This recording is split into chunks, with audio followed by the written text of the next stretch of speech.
ಏ ಲಕ್ಷ್ಮಿ, ಮೈಸೂರಿಗೇನೋ ಕರ್ಕೊಂಡು ಬಂದೆ. ನನಗೆ ಯಾಕೋ ಭಯ ಆಗ್ತಿದೆ. JSS ರೋಡು ಕರ್ಕೊಂಡು ಬಂದಿದ್ಯಾ? JSS ಹಾಸ್ಪಿಟ್ಲಿಗೆ ಅಡ್ಮಿಟ್ ಮಾಡೋ ಪ್ಲ್ಯಾನ್ ಇದೆಯಾ ನನ್ನ? ಇಲ್ಲ ಕಣೆ, ಇದು ಮೈಸೂರಿನಲ್ಲಿರುವಂತಹ ರಾಮಾನುಜ ರೋಡು ರಾಮಚಂದ್ರ ಅಗ್ರಹಾರ ಅಂತ. ಅಲ್ಲಿ 108 ಲಿಂಗದ ದೇವಸ್ಥಾನ ಇದೆ. ಎಲ್ಲರೂ ಬರೀ ಕೋಟಿ ಲಿಂಗ ಇದೆ ಅಂತ ತಿಳ್ಕೊಂಡಿದ್ದಾರೆ. 108 ಲಿಂಗದ ದೇವಸ್ಥಾನ ಮೈಸೂರಲ್ಲಿದೆ ಅಂತ ಎಷ್ಟೋ ಜನಕ್ಕೆ ಗೊತ್ತೇ ಇಲ್ಲ. ಗೊತ್ತಾ? ಬಾ ನೋಡೋಣ ಒಳಗಡೆ ಹೇಗಿದೆ ಅಂತ ನಮ್ಮ ವೀಕ್ಷಕರಿಗೂ ತಿಳಿಸ್ಕೊಡೋಣ. ಇದೇನಿದು ದೇವಸ್ಥಾನ ಅಂತ ಹೇಳ್ಬಿಟ್ಟು ದೊಡ್ಡ ಮನೆ ಕರ್ಕೊಂಡು ಬಂದಿದ್ಯಾ? ಇಲ್ಲಿ ನೋಡು, ಇಲ್ಲಿ ಪಲ್ಲಕ್ಕಿ ಇದೆ. ಹೌದು, ಎಷ್ಟು ಚೆನ್ನಾಗಿದೆ ನೋಡು. ತುಂಬ ಹಳೇದನ್ಸುತ್ತಲ್ಲ.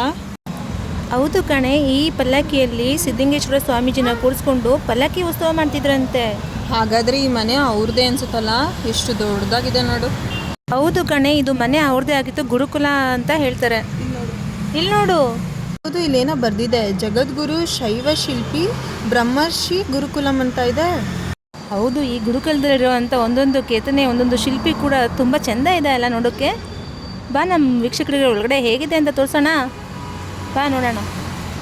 ವಾವ್, ಎಷ್ಟು ಚೆನ್ನಾಗಿದೆ ನೋಡು. ಸುತ್ತಮುತ್ತ ಎಲ್ಲ ಈ ದೇವಸ್ಥಾನ ಇನ್ನೂ ಜೀರ್ಣೋದ್ಧಾರನೇ ಆಗಿಲ್ಲ ಅನ್ಸುತ್ತಲ್ಲ.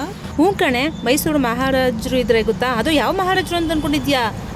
ಜಯಚಾಮರಾಜೇಂದ್ರ ಒಡೆಯರಿದ್ದಾರಲ್ಲ, ಅವರು ಇವರ ಕೆತ್ತನೆಯನ್ನು ನೋಡಿಬಿಟ್ಟು ಕೊಟ್ಟಿದ್ದಂಥ ಮನೆ ಇದು. ಆ ಮನೆ ಹೋಗಿ ದೇವ್ರ ಮನೆ ಆಗಿತ್ತು. ಆಮೇಲೆ ಮಠ ಆಯಿತು. ಮಠ ಅಂತಲೂ ಹೇಳ್ತಾರೆ, ಗುರುಕುಲ ಅಂತಲೂ ಹೇಳ್ತಾರೆ.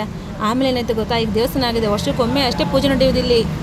ಅದು ಬಿಡು, ನನಗೆ ಈ ಬಿಲ್ಡಿಂಗ್ ನೋಡಿ ತುಂಬ ಬೇಜಾರಾಗ್ತಾ ಇದೆ. ಇಷ್ಟು ಸುಂದರವಾಗಿರೋಂಥ ಬಿಲ್ಡಿಂಗು ಜೀರ್ಣೋದ್ಧಾರನೇ ಆಗಲಿಲ್ವಲ್ಲ. ಈ ದೇವಸ್ಥಾನ ದಿನ ಒಂದು ಪುರೋಹಿತರು ಬಂದು ಪೂಜೆ ಮಾಡ್ತಾಯಿದ್ರೆ ಎಷ್ಟು ಲಕ್ಷಣವಾಗಿರ್ತಿತ್ತಲ್ವ. ಸರಿ ಬಾ, ಏನಾದರೂ ಆಗಲಿ, ಏನು ಮಾಡೋಕ್ಕಾಗುತ್ತೆ. ಇವಾಗ ಲಿಂಗ ನೋಡೋಣ. ಹೌದು, ಈ ಲಿಂಗ ಎಲ್ಲ ಕೆತ್ತನೆ ಮಾಡಿದ್ದು ಯಾರು ಅಂತ ಗೊತ್ತಾ ನಿನಗೆ? ಯಾರು? ಅದೇ ಕಣೆ, ಆವಾಗಲೇ ಹೇಳಿದ್ನಲ್ಲ, ಶ್ರೀ ಸಿದ್ಧಲಿಂಗೇಶ್ವರ ಸ್ವಾಮೀಜಿಯವರು ಅಂತ.